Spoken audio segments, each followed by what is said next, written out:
नमस्कार साथियों, स्वागत है आपका ब्राइट एग्रो क्लासेज के ऑनलाइन प्लेटफॉर्म पर। दोस्तों, हम बात कर रहे हैं आपके सॉइल साइंस की और सॉइल साइंस में हमारे मैकेनिज्म ऑफ न्यूट्रिएंट अपटेक चल रहा था, जिसमें हमने दो भाग पढ़े थे। दो भागों में इनको बांटा था कि एक एक्टिव होता है और एक पैसिव होता है। ठीक है, एक्टिव में हमने ये कहा था कि इसमें ऊर्जा की आवश्यकता होती है और ये मुख्य रूप से जो है आपके कंसंट्रेशन ग्रेडियंट के उल्टा काम करता है, यानी कि जो है लो कंसंट्रेशन से हाई कंसंट्रेशन की ओर जाएंगे न्यूट्रिएंट। ठीक है, बेसिकली इसमें एनर्जी की आवश्यकता होती है, तो ऐसा हो सकता है, नॉर्मली देखा जाता है।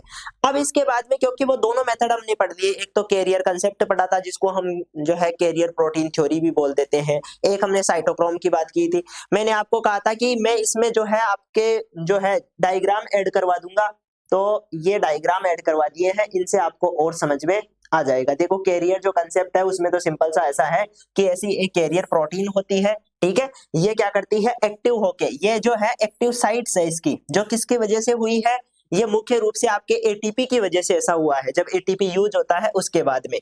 ठीक है, क्या हो गया इसके,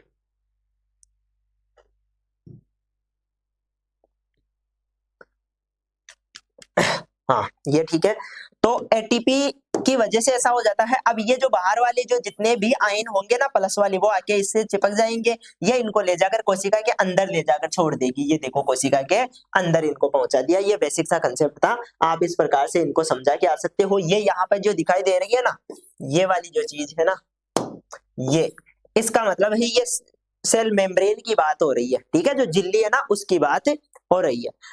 तो ये चीजें हो गई थी। इसके बाद में जो है आपके दूसरा था साइटोक्रोम पंप थ्योरी। ये इसको समझने के लिए हम बेसिकली ऐसे समझ सकते हैं कि इसमें मुख्य रूप से, क्योंकि रेस्पायरेशन के द्वारा ये क्या होती है, इंड्यूस होती है, रेस्पायरेशन से आगे बढ़ती है। ठीक है, तो वो इसका रोल होता है मुख्य रूप से, इसमें रेस्पायरेशन की प्रक्रिया चल रही है। और जैसा कि हमने कहा था ना कि ईटीसी, रेस्पायरेशन में ईटीसी चक्र चलता है, इलेक्ट्रॉन ट्रांसफर चेन वाला सिस्टम, तो वही है कि यहाँ पर इलेक्ट्रॉन, ये देखो ई है ना, ये ट्रांसफर हो रहा है। ठीक है, और यहाँ आकर जो है लास्ट में बाहर आ जाता है और बाहर से आयनों को अंदर लेकर अंदर छोड़ देता है। इस प्रकार का सिस्टम चलता है इसमें। ठीक है, ये आप साइटोक्रोम को समझ लेते हो। ये बेसिकली जो है साइटोक्रोम वाला इतना अप्लाई नहीं होता है, कहीं कहीं जगह पर अप्लाई होता है और इसमें कुछ अपवाद भी होते हैं। ठीक है, अब हम बात कर लेते हैं आज वाले कंसेप्ट की।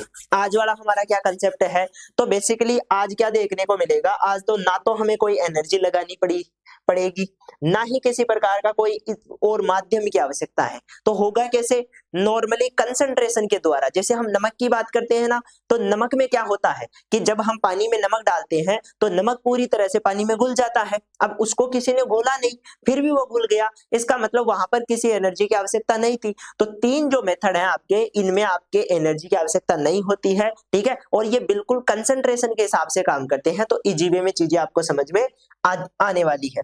ठीक है, यहाँ पर ध्यान देना। एक तो हम बात करेंगे मास फ्लो की।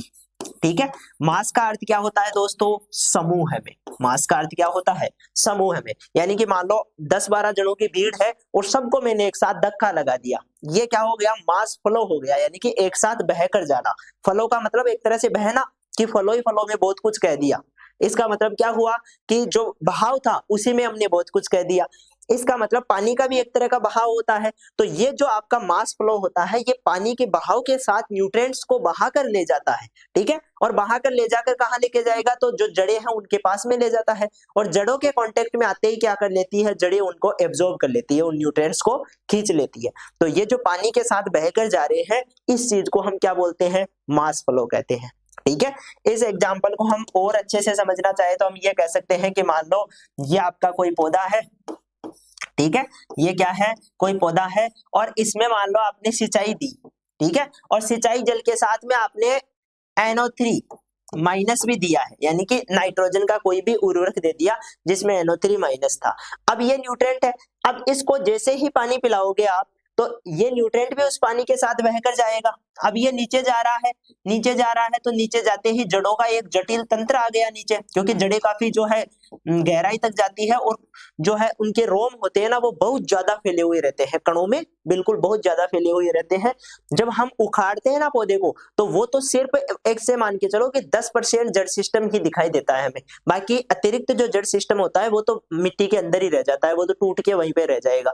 जो मेजर जड़ है वो ही हमें दिखाई देती है, जो एक्चुअल में काम की चीजें हैं, जिनको कभी आप है ना नॉर्मली देखना चाहो ना, तो ऐसे करना कि जो आपका पानी का पाइप होता है या कुछ भी होता है ना, उसको है ना मिट्टी में ऐसे डाल के छोड़ देना जड़ के पास में, तो मिट्टी क्या है उड़ के जो बहकर वहां से निकल जाएगी। उसके बाद में जड़ सिस्टम को देखना कितना गहरा और कितना जो है जटिल जड़ सिस्टम होता है। कभी गेहूं के पौधे के पास में पानी डाल के देखना, बहुत ज्यादा पानी डालोगे तो जो आपकी मिट्टी है वो तो चली जाएगी, हट जाएगी। उसके बाद में जो गड्ढा बनेगा और उस गड्ढे में जो जड़ों वाला सिस्टम दिखाई देगा, उसको देखना कितना विचित्र होता है, कितना जो है जटिल होता है, उसमें बहुत सारे छोटे छोटे रोम होते हैं। ठीक है, वो वाली चीज होती है। तो जैसे ही यह नीचे आएगा, पानी के साथ बहकर आएगा और नीचे आकर जड़ सिस्टम इसको क्या कर लेगा, पकड़ लेगा।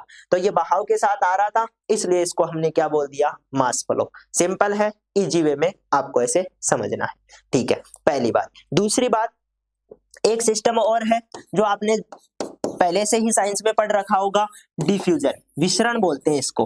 ठीक है, क्या बोलते हैं, डिफ्यूजन, या हिंदी में इसको विसरण कहते हैं।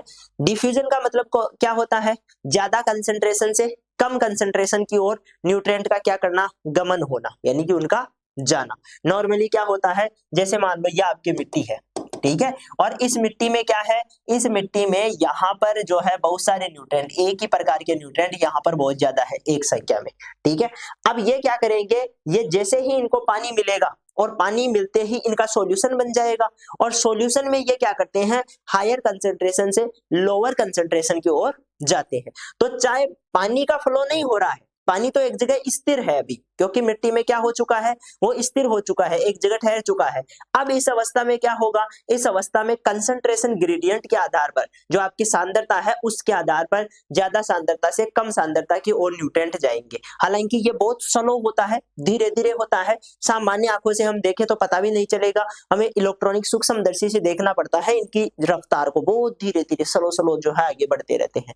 ठीक है, तो ये चीज होती है, स्लो होने की वजह से हमें दिखाई नहीं देता है। मास फ्लो थोड़ा फास्ट होता है, क्योंकि वो तो पानी के साथ बहकर जा रहा है ना, तो पानी तो बहकर जाएगा और पानी तो तेजी से जाएगा, तो मास फ्लो तेजी से होता है। डिफ्यूजन बहुत धीरे धीरे होता है, लेकिन होता जरूर है, ये बात ध्यान रखना। तो डिफ्यूजन के द्वारा भी न्यूट्रिएंट कहां तक आ गए, यहाँ जड़ों तक आ गए, क्योंकि यहाँ पर जड़ों के पास में कमी थी, क्योंकि पौधे ने ले लिया था।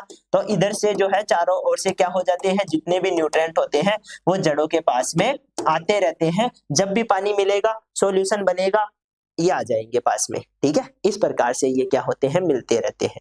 दूसरी बात भी आपको समझ में आ गई होगी। तीसरी चीज है रूट इंटरसेप्शन। रूट, इसमें क्या कह रहा है पौधा, इसमें कह रहा है कि तुम मेरे पास मत आओ। अभी क्या हो रहा था, मास फ्लो में न्यूट्रिएंट पानी के साथ बहकर आ रहे थे, डिफ्यूजन में न्यूट्रिएंट कंसंट्रेशन की वजह से, सांद्रता की वजह से जड़ों के पास में आ रहे थे। लेकिन अब जड़ें ये कह रही है कि तुम मेरे पास में मत आओ, मैं तुम्हारे पास में आ जाऊंगी। अब आप कहोगे सर जड़ें कैसे जाएगी, तो जड़ें ग्रोथ तो करेगी ना। तो जड़ें क्या करती रहती है, कंटिन्यू, जब से एक छोटा प्लांट होता है ना, तब से चाहे ये ऊपर वाली ग्रोथ रुक जाती है, लेकिन जड़ों की ग्रोथ कंटिन्यू रहती है। जड़ें लास्ट तक, मेच्योर अवस्था तक क्या करती रहती है, ग्रोथ करती रहती है। तो ये मान लो बिल्कुल कितने छोटे कण होते हैं मिट्टी के, कितने छोटे छोटे कण होते हैं, कितने पोर है उनमें। ठीक है, जो वायु मिल जाती है, कहीं पे पानी मिल जाता है, तो इतने सारे छोटे छोटे पोर हैं, उन सब पोर्स में क्या करती है, जड़ें अपनी जगह बनाती रहती है। ठीक है, मान लो ये आपकी मिट्टी है, ठीक है, अब मेजर जो जड़ है आपकी, एक मोटी जड़ है, मेन जड़ है, वो तो यहाँ से गुजरी हुई है। अब उसके कांटेक्ट में जितने न्यूट्रिएंट आए उनको तो उसने ले लिया था, लेकिन इसके अलावा भी यहाँ पर बहुत सारे न्यूट्रिएंट अभी रह गए हैं, क्योंकि जड़ें क्या करती है, इतनी गहराई तक चारों ओर फैल नहीं पाती है। तो ये क्या करती है, छोटे छोटे अपने रोम बनाकर जो है चारों ओर गति करती रहती है, न्यूट्रिएंट ढूंढती रहती है। सिंपल भाषा में हम ये कहेंगे कि ये आगे बढ़ती रहेगी और न्यूट्रिएंट्स ढूंढती रहेगी। जैसे ही कोई न्यूट्रिएंट मिलेगा इनको, और ये क्या कर लेगी, उसको एब्जॉर्ब कर लेगी। इस चीज को हम कहते हैं रूट इंटरसेप्शन। क्या बोलते हैं दोस्तों, रूट इंटरसेप्शन। ये बिल्कुल बेसिक लेवल पे मैंने आपको बता दिया है तीनों चीजें क्या कहना चाह रही है। क्या किसी में कोई प्रॉब्लम है क्या आपको? मास फ्लो में सीधा सीधा हम ये कहेंगे कि पानी के साथ बहकर न्यूट्रिएंट क्या कहाँ जाएंगे, जड़ों के पास में जाएंगे। दूसरा क्या है, डिफ्यूजन। इसमें कंसंट्रेशन की वजह से, हाई कंसंट्रेशन से लो कंसंट्रेशन की ओर क्या होता है, किसी भी चीज का डिफ्यूजन होता है, विसरण होता है, इसलिए न्यूट्रिएंट यहां से क्या करेंगे, जड़ों की ओर जाएंगे चारों तरफ से। ठीक है, ये बात भी ठीक है। और रूट इंटरसेप्शन में रूट्स खुद क्या करेगी, खुद ग्रोथ करती हुई न्यूट्रिएंट के पास में जाएगी। ठीक है, क्या करेगी, खुद ग्रोथ करती हुई न्यूट्रिएंट के पास में। अरे दूसरों के भरोसे थोड़ी बैठी रहेगी, रूट से ये भी तो सोचेगी कि मैं भी कुछ करूं। ठीक है भाई, और काम तो खुद हो रहा है, ये दोनों काम तो खुद हो रहे हैं, इसमें तो कुछ ही नहीं करना पड़ रहा है, सिर्फ हमें पानी देना पड़ रहा है कि हम पानी पिलाते हैं, सिंचाई करते हैं। लेकिन यहाँ पर रूट्स को खुद काम करना पड़ेगा, रूट्स ग्रोथ करती हुई जाएगी और पकड़ लेगी, और इसमें मदद करते हैं माइकोराइजा। आपको पता हो तो माइकोराइजा, माइकोराइजा का नाम सुना होगा। ये क्या करते हैं, ये जड़ सिस्टम के साथ जुड़ते हैं और जड़ों की जो पहुंच है उसको बढ़ा देते हैं। ठीक है, क्या करेंगे, ये जड़ के साथ में जुड़ेंगे, क्योंकि जड़ों की ग्रोथ लिमिटेड है, जड़ें ज्यादा ग्रोथ नहीं कर सकती, लेकिन कवक काफी फास्ट ग्रोथ कर सकते हैं। और कवकों का एक नेचर और होता है, वो शाखित ज्यादा होते हैं। शाखित का मतलब उनमें शाखाएं बहुत ज्यादा होती है। माइसीलियम का नाम सुना होगा आपने। हम कहते हैं कवकों का जो जाल होता है, कवकों का जो जाल होता है उसको हम माइसीलियम कहते हैं, क्योंकि ये बहुत घना होता है। ठीक है, उसको माइसीलियम। और इसका एक जो छोटा सा पार्ट होता है, इसको हम हाइपी बोलते हैं। क्या बोलते हैं, हाइफी। क्या बोलेंगे, हाइपी इसको कहते हैं। तो ये जो हाइपी है, माइसीलियम है, ये जड़ के साथ जुड़ते हैं और जड़ का थोड़ा सा एरिया बढ़ा देते हैं। उस चीज को भी हम क्या बोलते हैं, उसको भी हम रूट इंटरसेप्शन। तभी तो हम कहते हैं कि माइकोराइजा मदद करता है न्यूट्रिएंट लेने में, ऐसे ही तो मदद करता है। वो क्या करता है, जो ये जड़ें होती है इनकी पहुंच को बढ़ा देता है। ठीक है, क्या कर रहा है, पहुंच को बढ़ा रहा है। तो ये बातें आपको यहां तक समझ में आ गई होगी। जिसको भी जिस भी प्रकार की प्रॉब्लम हो, एक बार कमेंट करके पूछ लो, फिर हम इन तीनों का क्या करेंगे, एक बार डिटेल में इन चीजों को देखेंगे। बाकी मैंने बेसिक सारी बातें आपको बताई दी है। मेरे हिसाब से किसी प्रकार की कोई भी यहां तक प्रॉब्लम आपको नहीं होनी चाहिए। ठीक है, और फिर भी हो तो एक बार कमेंट करके बता दो। हाँ, चलो तो फिर चलते हैं, किसी प्रकार की कोई प्रॉब्लम नहीं है। आगे बढ़ते हैं। देखो, अब एक एक करके सबको डिस्कस हम करने वाले हैं। सबसे पहले मास फ्लो की हम बात कर लेते हैं। देखो, मास फ्लो का सीधा सीधा मतलब क्या है, मिट्टी के जल में घुले हुए पोषक तत्व पौधों की जड़ों की ओर जल अवशोषण के साथ गतिशील होते हैं। यानी कि जल के साथ साथ में क्या होते हैं, गतिशील होते हैं। यह तंत्र मुख्य रूप से अत्यधिक गतिशील पोषक तत्व जैसे कि नाइट्रोजन हो गया, कैल्शियम हो गया, सल्फर हो गया, के अवशोषण में महत्वपूर्ण भूमिका निभाते हैं, क्योंकि ये पानी में जल्दी से घुल जाएंगे और घुलकर ये क्या हो जाएंगे, मास फ्लो के द्वारा पहुंच जाएंगे और इनको जल्दी से पौधा ले लेगा। तो ये जो तीनों है आपके, चाहे नाइट्रेट हो, चाहे कैल्शियम हो, चाहे सल्फर हो, ये जल्दी से किसके द्वारा, मास फ्लो द्वारा पौधे को अवेलेबल हो जाते हैं। इसमें क्या क्या फीचर देखने को मिलते हैं, क्या क्या जो है विशेषताएं है इसकी। तो एक तो ये सहवन प्रक्रिया है। सहवन का मतलब एक तरह से फलों वाली प्रक्रिया है, जिसमें वाष्पोत्सर्जन के कारण जल गति पोषक तत्व जड़ों तक ले जाते हैं। वाष्पोत्सर्जन क्यों मदद कर रहा है, तो हम कह रहे हैं कि वाष्पोत्सर्जन के द्वारा पानी की कमी होती है मिट्टी में, ठीक है, उसमें पौधे में, और जड़ें क्या करती है, उस पानी की पूर्ति करने के लिए पानी अंदर से लेगी, और जब पानी लेगी तो न्यूट्रिएंट भी साथ में जाएंगे। ठीक है, पानी के साथ में न्यूट्रिएंट भी जाएंगे। इस प्रकार से काम हो जाता है। प्राइमरी न्यूट्रिएंट्स में ये तीनों चारों न्यूट्रिएंट्स आपको देखने को मिलेंगे। इसके द्वारा नाइट्रेट, कैल्शियम, मैग्नीशियम और सल्फर की आपूर्ति होती है। इसके बाद में रोल ऑफ वाटर। वाटर क्या का रोल है, तो वाटर तो क्या कर रहा है, घोल कर ले जाने का काम कर रहा है, तो मेजर काम तो वाटर का ही है। ठीक है, तो यहाँ पर मुख्य काम किसका है, वाटर का ही है। सपोर्ट रूट इंटरसेप्शन और डिफ्यूजन, ये जो आपका रूट इंटरसेप्शन है इसको भी सपोर्ट करता है, रूट वाले सिस्टम को भी सपोर्ट करता है और डिफ्यूजन को भी सपोर्ट करता है, दोनों को ही जो है सपोर्ट करेगा। इसके बाद में मैकेनिज्म की बात करें तो मैकेनिज्म बिल्कुल सिंपल सा मैकेनिज्म है। जैसे ही पौधे मिट्टी से जल अवशोषित करते हैं, जल जड़ों की सतह की ओर गति करता है। ठीक है भाई, जो आपके रूट्स होगी वो क्या करेगी, वो जल खींचेगी अपनी ओर, क्या करेगी, जल को खींचेगी, और जैसे ही खींचेगी तो न्यूट्रिएंट भी उनके साथ में ऊपर जाएंगे। ठीक है, मिट्टी के में घुले हुए पोषक तत्व जल के साथ जड़ों की ओर प्रभावित हो जाते हैं। जैसे ही जड़ की सतह पर पहुंचते हैं, ये सारी बातें मैंने निष्क्रिय माध्यम से जड़ों द्वारा अवशोषित कर लिए जाते हैं, चाहे सक्रिय हो चाहे निष्क्रिय हो। अभी हमने बात की थी ना, कोई सा भी मेथड हो उसमें, ठीक है, चाहे सक्रिय हो चाहे निष्क्रिय हो, कोई से ही मेथड हो, एक्टिव या पैसिव हो, दोनों में से एक के द्वारा क्या कर लिए जाते हैं, एब्जॉर्ब कर लिए जाते हैं। फैक्टर्स में मॉइस्चर नहीं रहेगी तो फ्लो नहीं होगा। सॉइल टेम्परेचर, एक सही मात्रा में टेम्परेचर होना, क्योंकि कम तापमान पर वाष्पोत्सर्जन और वाष्पीकरण कम होता है, जिससे मास फ्लो भी धीमा होता है। जब ज्यादा तापमान होगा तो ज्यादा वाष्पोत्सर्जन होगा और मास फ्लो भी ज्यादा देखने को मिलेगा। बड़ा जड़ तंत्र होना बहुत जरूरी है मास फ्लो के लिए। ठीक है, जितना ज्यादा फैला हुआ जड़ तंत्र रहेगा उतने ही न्यूट्रिएंट ले पाएगा, तो जड़ सिस्टम होना भी जरूरी है। सिग्निफिकेंस क्या है, तो ये जो है कुछ वैज्ञानिक है जो इससे जुड़े हुए हैं। जैसे मास फ्लो के कारण आयनों के जल के साथ अवशोषण की पुष्टि को सबसे पहले किसने बताया, क्रेमर ने बताया था, क्रेमर और रसेल ने। ठीक है, और जो लुपिस, ये लुपियंस्की है, ठीक है, इन्होंने सबसे पहले पौधों पर किए गए प्रयोग से यह सिद्ध किया कि बढ़े हुए वाष्पोत्सर्जन लवणों का अधिक अवशोषण होता है।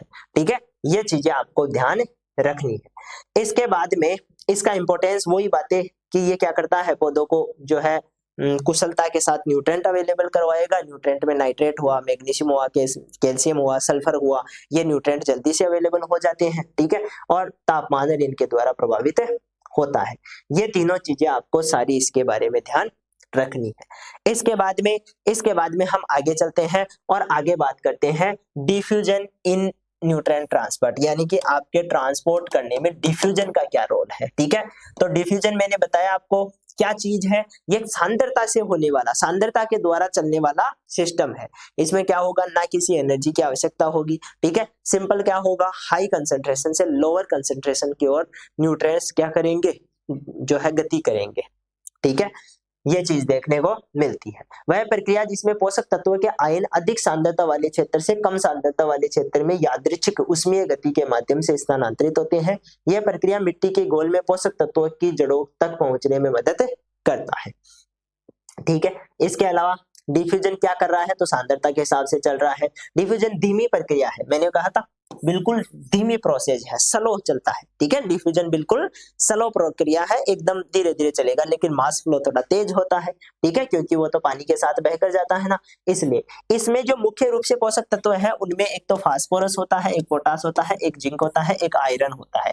ठीक है, वहां पर कौन कौन से थे मास फ्लो में, एक तो नाइट्रेट था, एक मैग्नीशियम था, एक कैल्शियम था और एक सल्फर था। ठीक है, वहां पर कौन कौन से थे, याद कर लो इनको, यहीं पे ही नाइट्रेट था, ठीक है, मैग्नीशियम था, कैल्शियम था और सल्फर था। ये कहाँ पे थे, ये मास फ्लो में देखने को मिले थे। मास फ्लो के द्वारा इन्हीं का क्या होता है, इन्हीं का आपका जो है ट्रांसपोर्ट देखने को मिलता है, जल्दी से ये ही ट्रांसफर होते हैं और पौधों को अवेलेबल हो जाते हैं। जबकि डिफ्यूजन में आपके फास्फोरस हो गया, पोटास हो गया, जिंक हो गया और आयरन हो गया, ये क्या करते हैं, ये आपके किसके द्वारा दोस्तों, डिफ्यूजन के द्वारा पौधों को अवेलेबल होते हैं। ठीक है, दोनों चीजें समझ में आ गई। फास्ट कौन सी है, ये अंतर भी पूछे जा सकते हैं। ठीक है, अंतर वाला क्वेश्चन आपके आता है तो यहाँ पर ये भी ध्यान देना है कि मास फ्लो में और डिफ्यूजन में आपको जो है दोनों में अंतर भी पूछा जा सकता है कि दोनों प्रक्रियाएं किस प्रकार से काम करती है, इनमें अंतर बताइए। तो आपको सीधा सीधा बहुत तीव्र प्रक्रिया है, ये धीमी प्रक्रिया है, उसमें ये न्यूट्रिएंट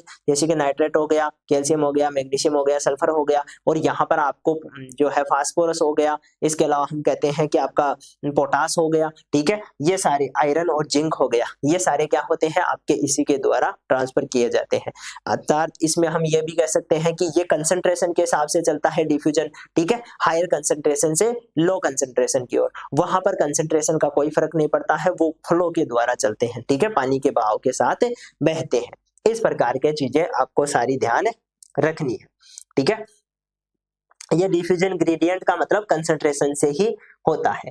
इसमें न्यूट्रिएंट कंसंट्रेट डिफरेंट होता है, दोनों में डिफरेंट होने की वजह से हायर से लोअर कंसंट्रेशन की ओर ये क्या होते हैं, जाते हैं। एक फिक्स का लॉ है ये। ठीक है, ये क्या है, फिक्स का लॉ है। इन्होंने ये कहा था कि ये डिफ्यूजन की दर को बताने का काम करेगा। ठीक है, इन्होंने एक लॉ दिया था और ये पूछा भी जाता है, ये जो फिक्स का लॉ है ये पूछा भी जाता है, ध्यान रखना है इसका। इन्होंने क्या कहा, ये नियम दिया जिसमें इन्होंने कहा कि जो डिफ्यूजन की रेट होती है ना, वो एक तो डिफ्यूजन गुणांक पर निर्भर करती है, ठीक है, ये तो फिक्स है, गुणांक तो फिक्स होता है, लेकिन ये कहता है कि सांद्रता की जो प्रवणता है, ठीक है, सांद्रता, पोषक तत्वों की सांद्रता में जो अंतर होता है उसकी बात कर रहा है, ठीक है। और आयनों को यात्रा करने की दूरी जो x है वो किसको बता रहा है, आयनों की यात्रा करने की दूरी को बताता है। बाकी ये जो C होता है ना, ये कंसंट्रेशन को बताने का काम करता है, कंसंट्रेशन में जो अंतर होता है ना उसको, और दूरी में जो अंतर है इसको, और इन दोनों का जो अनुपात होता है ना वो आपके डिफ्यूजन को की दर को बताने का काम करेगा, ठीक है। C यहाँ क्या है, कंसंट्रेशन, D का मतलब तो डिफ्यूजन ही है, C का मतलब होता है कंसंट्रेशन, क्या है दोस्तों, कंसंट्रेशन। और जो x है यहाँ पर, वो x क्या है, उस दूरी को, भाई एक तो मान लो कोई प्लांट है, ये वाला प्लांट था, एक तो न्यूट्रिएंट यहाँ पर है और एक न्यूट्रिएंट यहाँ पर है, तो ये न्यूट्रिएंट ज्यादा दूरी से यहाँ तक आएगा या ये न्यूट्रिएंट जल्दी से यहाँ पर आएगा, सीधी सी बात है ये आएगा, क्योंकि ये पास में है तो दूरी भी डिपेंड करती है। इसके अलावा कंसंट्रेशन में कितना अंतर है, जितनी यहाँ पर ज्यादा कंसंट्रेशन होगी, यहाँ पर जितनी कम होगी, उतना ही जल्दी ये पहुंचेगा। तो कंसंट्रेशन का भी फर्क पड़ता है और दूरी का भी फर्क पड़ता है। ये चीजें किसने बताई थी, फिक्स ने बताई थी, और इसी को हम फिक्स का फर्स्ट लॉ ऑफ डिफ्यूजन कहते हैं, ठीक है। तो ये आपको पूछा जा सकता है, फिक्स का फर्स्ट लॉ ऑफ डिफ्यूजन क्या है। फैक्टर इन्फ्लुएंसिंग डिफ्यूजन, डिफ्यूजन को प्रभावित करने वाले, तो एक तो कोएफिशिएंट यानी कि दोनों में होने वाले जो ये गति हो गई, गुणांक हो गया, ये निर्भर करता है। दूसरा कंसंट्रेशन निर्भर करती है, कंसंट्रेशन जितनी ज्यादा अंतर होगा उतना ही डिफ्यूजन तेजी से होगा। और बफरिंग कैपेसिटी ऑफ सॉइल भी निर्भर इस पर करती है। बफरिंग कैसे करती है, मिट्टी की बफरिंग क्षमता यह प्रभावित करती है कि पोषक तत्व मिट्टी के घोल में कितने समय तक उपलब्ध रहेंगे। उच्च बफरिंग क्षमता पोषक तत्वों की उपलब्धता बनाए रखती है, ठीक है। ज्यादा बफरिंग कैपेसिटी होगी तो न्यूट्रिएंट बने रहेंगे, तो अवेलेबल भी ज्यादा होंगे। इस प्रकार से ये चीजें आपको सारी ध्यान रखनी है। क्या यहां तक कोई प्रॉब्लम है, आपको किसी प्रकार की कोई समस्या जिसको डिफ्यूजन या मास फ्लो समझ में नहीं आया हो? मेरे हिसाब से यहां तक कोई भी प्रॉब्लम नहीं होनी चाहिए। ये बिल्कुल बेसिक चीजें थी। मास फ्लो भी पहले आपका पढ़ा हुआ होगा। इसमें हम जो है मुख्य रूप से बात करते हैं, जब एरेशन, सोइल एरेशन की बात करते हैं तब भी मास फ्लो की बात करते हैं, ठीक है। इसके अलावा डिफ्यूजन में हम मुख्य रूप से कई जगह जैसे कि फिजियोलॉजी में डिफ्यूजन पढ़ते हैं, ठीक है। ये सारी चीजें हम वहां पर कवर करते हैं। इसके हम बात करने वाले हैं, उससे पहले मैं एक बार पानी पी लेता हूं।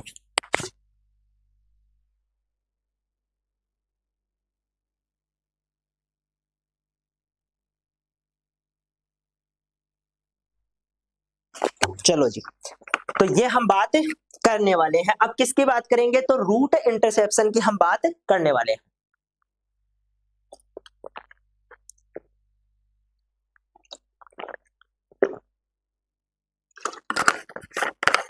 रूट इंटरसेप्शन क्या कह रहा है, रूट इंटरसेप्शन कह रहा है कि आप क्यों दिक्कत करते हो न्यूट्रिएंट्स, मैं खुद आपके पास आऊंगी, ठीक है। रूट क्या बोल रही है, मैं खुद आपके पास आऊंगी। कैसे आऊंगी, तो ग्रोथ करते हुए आऊंगी। कैसे आऊंगी दोस्तों, ग्रोथ करते हुए पहुंच जाऊंगी, ठीक है। तो ये क्या है, तब होती है जब पौधे की जड़ें नई मिट्टी में प्रवेश करती है, ठीक है, यानी कि ग्रोथ करेगी और नए क्षेत्र में प्रवेश करेगी, सीधे पोषक तत्वों को अपने संपर्क में आती है, यानी कि खुद पहुंच जाएगी पोषक तत्वों के पास में और वहां से न्यूट्रिएंट को ले लेगी, नया एरिया खोजती रहेगी, नई नई जगह जाती रहेगी और वहां से क्या लेती रहेगी, न्यूट्रिएंट्स लेती रहेगी। तभी तो कंटिन्यू ग्रोथ होती रहती है जड़ों की, ठीक है, क्योंकि वो न्यूट्रिएंट्स ढूंढते रहती है। जब जड़ें बढ़ती है तो उन पर मिट्टी कणों के संपर्क में आती है, जिससे अवशोषित पोषक तत्व होते हैं। यानी कि मान लो इसमें चित्र भी दिया होगा, हम बात करेंगे, हाँ ये दे रखा, जैसे ये मान लो रूट है, ठीक है, ये रूट है और ये क्या है, मिट्टी में कण है मिट्टी के।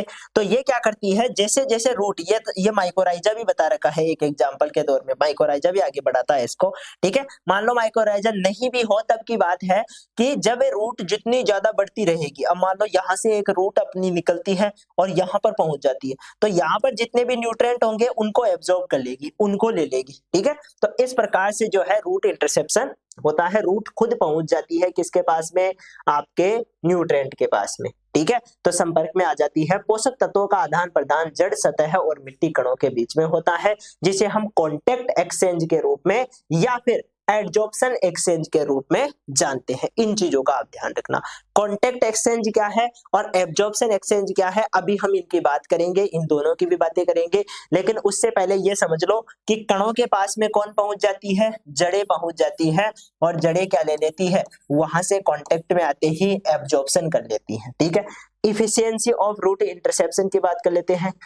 जड़ें कुल मिट्टी का केवल 1% हिस्सा ही घेरती है। ठीक है, इतनी ज्यादा मिट्टी होती है, और उसमें हम ये कहते हैं कि जो जड़ों की मात्रा होती है वो बहुत कम होती है। तो हम 1% से भी कम मान के चलते हैं कि जड़ें तो 1% से भी कम है। ठीक है, तो जड़ों की जो है मात्रा बहुत कम होती है। जड़ें मिट्टी के छिद्रों के माध्यम से बढ़ती है, जो कि उच्च पोषक तत्व सांद्रता वाले हो सकते हैं। यानी कि ज्यादा पोषक तत्व है मिट्टी में, तो उस एरिया से भी गुजरती है और कम वाले एरिया से भी गुजरती है। लेकिन कणों के बीच में जो जगह है उस पोर में से होकर गुजरती है। ठीक है, कणों के बीच में जो जगह होती है उसमें से गुजरती है। माइकोराइजल फंगाई जड़ों की पोषक तत्व अवशोषण को बढ़ा देते हैं। ये चीज ध्यान रखना। जो माइकोराइजा होता है, जो माइकोराइजा है आपका, वो क्या करता है, वो आपके पोषक तत्वों की क्षमता को बढ़ा देता है। किसको बढ़ा देता है दोस्तों? पोषक तत्वों की क्षमता को बढ़ा देता है। ये चीज आप ध्यान रखोगे। माइकोराइजा ही लिखा था ना यहाँ पर, ठीक है। चलो तो आगे बढ़ते हैं। तो ये जो माइकोराइजल फंजाई है, ये आपके क्या करेगा, पोषक तत्वों का एब्जॉर्प्शन बढ़ा देता है, अवशोषण बढ़ा देता है। यहाँ पर भी वही सारी बातें कही गई है। एक जो है कॉन्टेक्ट एक्सचेंज जो होता है 1% से कम होता है, यानी कि यहाँ पर बहुत कम मात्रा में क्या होती है, आपके जो है रूट्स होती है, तो कम ही होता है, लेकिन फिर भी होता तो है। ठीक है, ये जो माइकोराइजल इन्फेक्शन है, ये रूट को जो है सोइल के कांटेक्ट को बढ़ा देता है। किस प्रकार से बढ़ा देता है, ये एक एग्जांपल भी दे रखा है कि मान लो माइकोराइजा यहाँ से जुड़ता है, तो यहाँ से गुजरता हुआ ये इस प्रकार से ग्रोथ करता हुआ चारों ओर से होता हुआ ऐसे बढ़ जाता है आगे। ठीक है, और इसके बहुत सारे हाइपी भी होते हैं, तो ये ऐसे भी ग्रोथ करता है अलग अलग। अब ये जितना भी कॉन्टेक्ट में आएगा, तो इस एरिया के न्यूट्रिएंट्स को पकड़कर कहाँ ले जाएगा, कहाँ लेकर जाएगा दोस्तों, ये आपके वहां रूट के पास में ले जाएगा, और रूट इसको कुछ मात्रा में कार्बोहाइड्रेट देती है खाने के लिए। ठीक है, तो इस प्रकार से ये दोनों का क्या होता है, एक तरह का सह संबंध होता है। अब देखो, जो आयन एक्सचेंज होता है ना, उसका मैकेनिज्म होता है। ठीक है, आयन एक्सचेंज का क्या होता है, मैकेनिज्म होता है। अभी हम कह रहे थे ना कॉन्टेक्ट एक्सचेंज और एब्जॉर्प्शन एक्सचेंज, उसकी हम बात करने वाले हैं कि आयन एक्सचेंज होता कैसे है आखिरकार। ठीक है, तो आयन एक्सचेंज वह प्रक्रिया है जिसमें पौधे जड़ें मिट्टी के घोल या मिट्टी के कणों से आयनों का क्या करती है, आदान प्रदान करती है।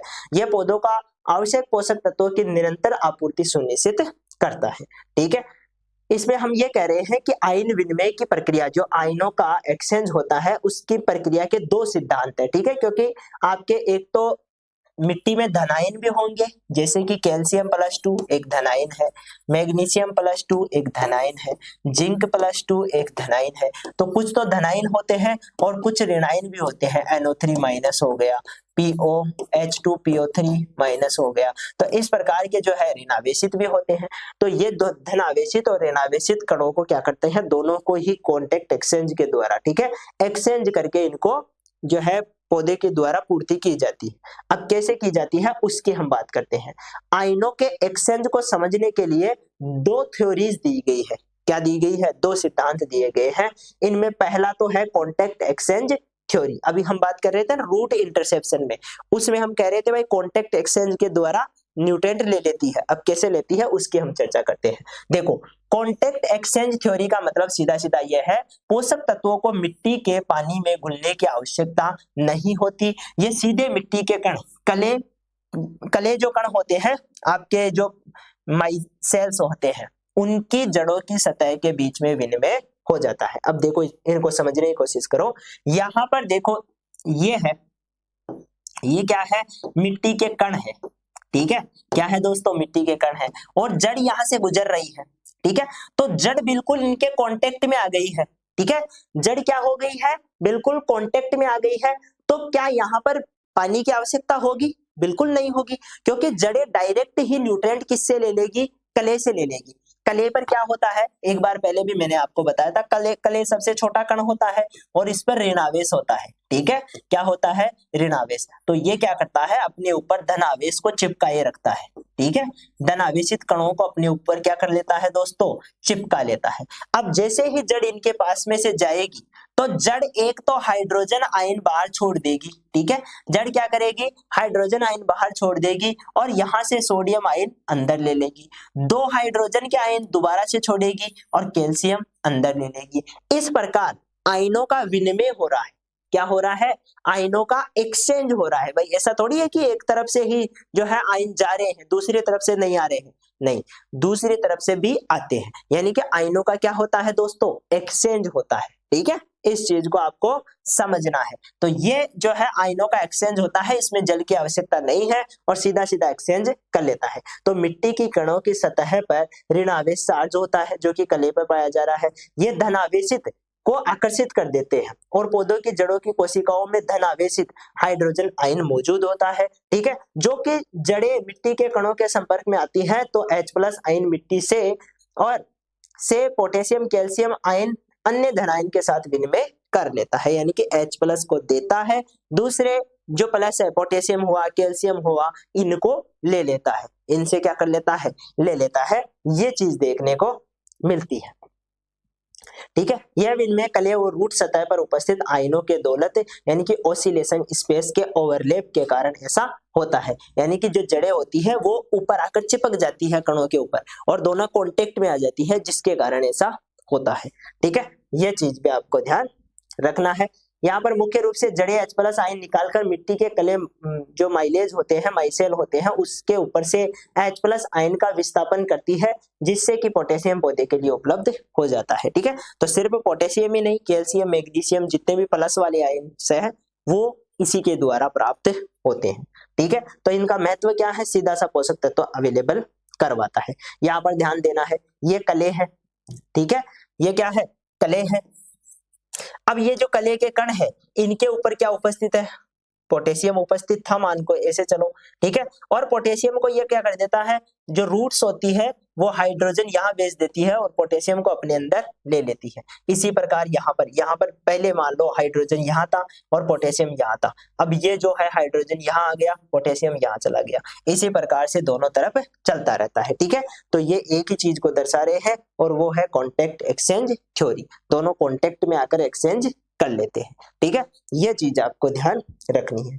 दूसरा है कार्बोनिक एसिड एक्सचेंज थ्योरी। ठीक है, दूसरी क्या है, carbonic acid exchange theory. Sir इसमें क्या होता है, तो इसमें थोड़ा सा जो है एक पदार्थ होता है कार्बोनेट, वो जरूर काम करता है यहाँ पर। ठीक है, यहाँ पर क्या करता है, वो काम करता है। तो इसमें थोड़ा सा अंतर है, बाकी सब चीजें सेम टू सेम है। तो पहले वाली चीजें आपको कॉन्टेक्ट एक्सचेंज तो समझ में आ गया ना पूरा पूरा, ये तो बिल्कुल इजी है। ठीक है, सिंपल सी बात है, कले के कणों पर माइनस होता है। ठीक है, कले के कणों पर माइनस चार्ज होता है, इसलिए ये पोटेशियम यानी कि प्लस वाले चार्ज को अट्रैक्ट करके रखते हैं, अपने ऊपर चिपका के रखते हैं। ठीक है, अब मान लो यहाँ पर पोटेशियम है, यहाँ पर भी एक पोटेशियम हो सकता है। ठीक है, यहाँ एक सोडियम भी हो सकता है। इस प्रकार चारों ओर जो है आपके जो पॉजिटिव आयन है वो चिपके रहते हैं। ठीक है, और यहाँ पर क्या होता है, जो जड़ें होती है उनके पास हाइड्रोजन आयन होता है। ठीक है, जड़ों के पास क्या होता है, हाइड्रोजन आयन। सर कहाँ से मिलता है, तो ये उसको जल को तोड़कर बना लेती है। ठीक है, जल को तोड़कर क्या बना लेती है, हाइड्रोजन आयन बना लेती है। ये हाइड्रोजन आयन जड़ें कहती है कि मुझे प्लस चाहिए। ठीक है, ये वाला पोटेशियम, तो ये हाइड्रोजन को यहाँ भेजती है। ठीक है, हाइड्रोजन यहाँ आ गया और पोटेशियम को अपने अंदर ले लेती है, तो कले के ऊपर आकर ये चिपक जाता है। ठीक है, तो कले को पता ही नहीं चलता है कि कब क्या हो गया मेरे साथ, बाकी जड़ों का काम हो जाता है, उनको पोटेशियम चाहिए, वो पोटेशियम ले जाती है। इस प्रकार से कॉन्टेक्ट एक्सचेंज थ्योरी होती है। यहाँ पर हम बात करेंगे कार्बोनिक एसिड एक्सचेंज थ्योरी की। ये दूसरी एक्सचेंज की थ्योरी है, इसको भी समझना जरूरी है। ध्यान दो, इस प्रक्रिया में मिट्टी के घोल के माध्यम से, यहाँ देखो घोल की आवश्यकता पड़ रही है, यानी कि सॉल्यूशन बनेगा। ठीक है, वहां पर सॉल्यूशन नहीं बन रहा था, यहाँ पर सॉल्यूशन बनेगा, को माध्यम के रूप में उपयोग किया जाता है। ये जड़ों द्वारा छोड़े गए कार्बन डाइऑक्साइड पर निर्भर करती है, यानी कि जड़ें क्या छोड़ती है, कार्बन डाइऑक्साइड छोड़ती है। सर कहां से आएगा जड़ों के पास कार्बन डाइऑक्साइड? तो सिंपल सी बात है, जड़ों के पास कार्बोहाइड्रेट होता है, उसको श्वसन के द्वारा CO2 गैस में चेंज करती है, और CO2 गैस से CO2 गैस कहां से निकल जाएगी, जड़ों के द्वारा रिलीज हो जाएगी। ठीक है, जड़ें श्वसन करेगी और श्वसन के दौरान CO2 छोड़ती है। ये CO2 मिट्टी में पानी में घुलकर क्या बना लेगा, कार्बोनिक एसिड, क्योंकि जल के द्वारा क्या हो जाएगा, CO3। बात समझ में आई भाई? नॉर्मली CO2 था, इसमें जल का एक अणु जुड़ेगा, तो क्योंकि जल का अणु क्या होता है, H2O। ठीक है, तो यहाँ पर एक हाइड्रोजन जोड़ दो, एक ऑक्सीजन बढ़ा दो, तो ये कार्बोनिक एसिड हो गया जल के साथ क्रिया करके। दूसरा है कार्बोनिक एसिड, जो H+ हाइड्रोजन आयन है और HCO3- बाइकार्बोनेट आयन में विभाजित हो जाता है। आगे चल के ये दो भागों में टूट जाएगा। ठीक है, आगे चल के क्या हो जाएगा, एक तो H+ आयन बना लेगा और एक HCO3- आयन के रूप में हो जाएगा। अब देखो ये माइनस है, ठीक है, और ऊपर प्लस है, तो H+ आयन मिट्टी के कले पर मौजूद अन्य धन आयन जैसे कि पोटेशियम हो गया, कैल्शियम हो गया, मैग्नीशियम हो गया, को विस्थापित कर देगा। अब ये जो हाइड्रोजन है, ये मान लो कले के कण थे, कले के कणों के ऊपर क्या उपस्थित था, सोडियम हो गया, पोटेशियम हो गया, मैग्नीशियम हो गया। ठीक है, ये उपस्थित थे। अब ये H+ क्या करेगा, यहां से मान लो सोडियम को हटा देगा और खुद यहाँ पर आकर जुड़ेगा। अब सोडियम कहाँ आ गया, तो सोडियम पानी के सॉल्यूशन में आ गया। ठीक है, सोडियम कहाँ आ गया, पानी के सॉल्यूशन में आ गया। उस जो पानी का सॉल्यूशन बन रखा था, मिट्टी में सॉल्यूशन तैयार हो रखा था, उसमें आ चुका है। ठीक है, आगे क्या होगा, ये मुक्त हुए पोषक तत्व मिट्टी के घोल में प्रवेश कर लेते हैं और जड़ों द्वारा अवशोषित किए जाते हैं। अब जड़ें क्या कर लेगी, इनको अवशोषित कर लेगी। ठीक है, तो वहां पर कॉन्टेक्ट एक्सचेंज थ्योरी में डायरेक्ट कॉन्टेक्ट कर रहे थे और डायरेक्ट कॉन्टेक्ट के द्वारा एक्सचेंज हो रहा था। ठीक है, वहां पर H+ निकल रहा था और पोटेशियम अंदर जा रहा था। यहाँ पर क्या होता है, पहले CO2 गैस छोड़ते हैं, उसके बाद में जल से क्रिया होती है, कार्बोनिक एसिड बनता है, कार्बोनिक एसिड आगे जाके टूटता है, बाइकार्बोनेट आयन और H+ आयन के रूप में टूटता है। ठीक है, वो H+ आयन जाकर क्या करेगा, जो आपके कले के ऊपर उपस्थित पोटेशियम, सोडियम हुआ, मैग्नीशियम हुआ, कैल्शियम हुआ, इनको वहां से हटाएगा, खुद वहां पे जुड़ जाएगा, वो सॉल्यूशन में आ जाएंगे। जितने भी आयन हटेंगे वो कहाँ आ जाएंगे, पानी में घुल जाएंगे, और पानी में घुले हुए आयन्स को जड़ें आसानी से क्या कर लेती है, अवशोषित कर लेती है। ठीक है, तो ये प्रक्रिया यहाँ पर कंप्लीट हो जाएगी। बात समझ में आ गई क्या, इसमें किसी प्रकार की कोई प्रॉब्लम यदि है तो यहाँ पर देखो, यहां से और समझ में आ जाएगा। हुआ क्या, जड़ों द्वारा CO2 रिलीज किया गया। ठीक है, कहां से आया CO2, ये तो बात पता ही है, कार्बोहाइड्रेट होता है, कार्बोहाइड्रेट टूटकर क्या बनाता है, CO2 गैस बनाता है श्वसन के द्वारा। ठीक है, हम भी CO2 गैस छोड़ते हैं ना, उसी प्रकार पौधे भी CO2 गैस छोड़ते हैं। ठीक है, पौधे सिर्फ कार्बोहाइड्रेट बनाते ही नहीं है, कार्बोहाइड्रेट का उपयोग भी करते हैं, क्योंकि उनको भी तो एनर्जी की आवश्यकता है ना भाई, उनको भी तो अपना सिस्टम चलाना है ना पूरा, तो उसको एनर्जी की आवश्यकता होती है, एनर्जी कार्बोहाइड्रेट से मिलती है, तो वो टूटकर क्या बना दिया, CO2 बना दिया। CO2 जल के साथ क्रिया करके H2CO3 बना दिया, जिसको बाद में जो है दोनों टूटकर H+ आयन के रूप में HCO3- आयन के रूप में बदल जाते हैं। कले पर उपस्थित कोई भी आयन था, उसको H+ ने क्या कर दिया, रिमूव कर दिया, खुद यहाँ पर H+ आके जुड़ गया और पोटेशियम को कौन ले गया, जो है सॉल्यूशन ले गया। ठीक है, यहाँ पर ऐसे भी बोल सकते हैं कि ये क्योंकि माइनस आयन है, इसलिए आगे चल के पोटेशियम से क्रिया कर लेगा और जड़ों के द्वारा क्या कर लिया जाएगा, एब्जॉर्ब कर लिया जाएगा, या डायरेक्ट भी पोटेशियम जड़ों के द्वारा क्या कर लिया जाता है, एब्जॉर्ब कर लिया जाता है, डायरेक्ट भी उसको खींच लेते हैं। ठीक है, तो ये आपका दूसरा जो है, दूसरी थ्योरी है, जिसको हम क्या बोल रहे हैं, जिसको हम मुख्य रूप से आपके जो है कार्बोनिक एसिड एक्सचेंज थ्योरी कहते हैं, क्योंकि इसमें कार्बोनिक एसिड बनता है। ठीक है, इसलिए इसको कहते हैं। इसमें मेरे हिसाब से आपको कोई प्रॉब्लम नहीं होनी चाहिए, महत्व की इनकी सबकी हमने बातें कर ही ली है। एक आपके ये एक और दे रखा है, Donnan equilibrium theory of ion uptake, इसकी और बात कर लेते हैं। डोनन नाम के कोई वैज्ञानिक थे जिनकी एक थ्योरी दी गई है, उनकी और बात कर लेते हैं, फिर आपके ये जो है कंप्लीट हो जाएगा। ये जो अपने जितनी भी चर्चाएं की है ना, मैकेनिज्म जो है न्यूट्रिएंट अपटेक का, उसका सारा कंप्लीट हो जाएगा मामला। ठीक है, जिसमें हमने जो कोशिका के अंदर न्यूट्रिएंट कैसे जाते हैं उनकी भी बात कर ली, इसके अलावा जड़ों के द्वारा न्यूट्रिएंट कैसे अपटेक किए जाते हैं उनकी भी बात कर ली। ठीक है, यहाँ पर देखो, डोनन इक्विलिब्रियम यह बताता है कि पौधों की कोशिकाएं बिना किसी चयनात्मक या मेटाबॉलिज्म एनर्जी खर्च किए आयनों को कैसे संचित करती है। ये कहता है कि किसी भी एनर्जी की आवश्यकता नहीं पड़ेगी और फिर भी पौधे क्या कर लेंगे, अपनी जो है न्यूट्रिएंट को ले लेंगे, न्यूट्रिएंट को अपटेक कर लेंगे। तो ये कैसे करते हैं, इनकी अवधारणा के अनुसार पौधों की कोशिकाओं में कुछ स्थिर ऋणायन फिक्स एनायन होते हैं जो कि झिल्ली मेम्ब्रेन के पार नहीं जा सकते। हालांकि कोशिका झिल्ली बाहरी घोल में उपस्थित अन्य ऋणायनों और धनायनों के लिए पारगम्य होती है। विद्युतीय रासायनिक संतुलन इलेक्ट्रोकेमिकल बैलेंस बनाए रखने के लिए बाहरी घोल से धनायन कोशिका के अंदर प्रभावित होते हैं। क्योंकि है क्या, नॉर्मली इनका कहना ये है कि ये जो आपकी कोशिका है ना, इसके अंदर कुछ क्या होते हैं, फिक्स एनाइन होते हैं। ठीक है, एनाइन के रूप में मान लो क्लोरीन माइनस हो गया, ये कोशिका के अंदर है। ठीक है, और कोशिका के अंदर है तो क्योंकि सेल मेम्ब्रेन क्या होती है, आपके पारगम्य नहीं होती है। ठीक है, क्या नहीं होती है, पारगम्य नहीं होती है, क्योंकि ये जो है कुछ चीजों को बाहर नहीं जाने देगी, अपने अंदर ही रखेगी। ठीक है, अब बाहर बहुत सारे दूसरे आयन अवेलेबल है, सोडियम आयन हो गया, ठीक है, कैल्शियम आयन हो गया, तो ये माइनस जो है ऋणावेश है पॉजिटिव को आकर्षित करेगा। ठीक है, तो विद्युत रासायनिक संतुलन बनाए रखने के लिए बाहरी घोल से धनायन कोशिका के अंदर प्रभावित होते हैं। तो क्योंकि अंदर बहुत सा ज्यादा ऋणावेश है, बाहर बहुत ज्यादा धनावेश है, तो इस चीज को संतुलित करने के लिए बाहर से जो है क्या आ जाते हैं, ये जो जितने भी आयन है ये अंदर ले लिए जाते हैं। ये थ्योरी कहती है किसकी, डोनन इक्विलिब्रियम थ्योरी। ठीक है, इक्विलिब्रियम का मतलब होता है समान करना। ठीक है, तो यहाँ पर अनुपात और यहाँ पर जो अनुपात है उसको समान करने के लिए ये जो है आयन अंदर चले जाते हैं और आयन मिलकर क्या बना लेते हैं, जो है कोई भी लवण बना लेगा या किसी भी प्रकार के यौगिक बना लेते हैं। ठीक है, ये इनका कहना था।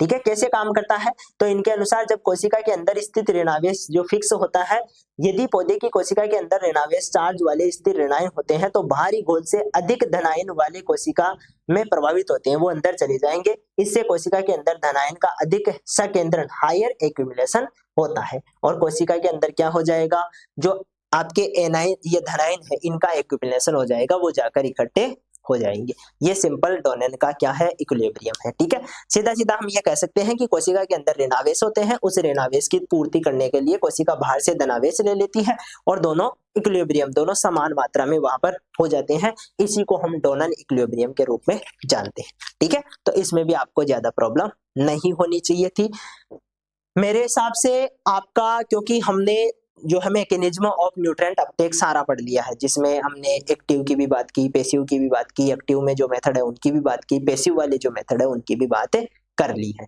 ठीक है, अब हम मिलेंगे नेक्स्ट क्लास में, तब तक के लिए धन्यवाद।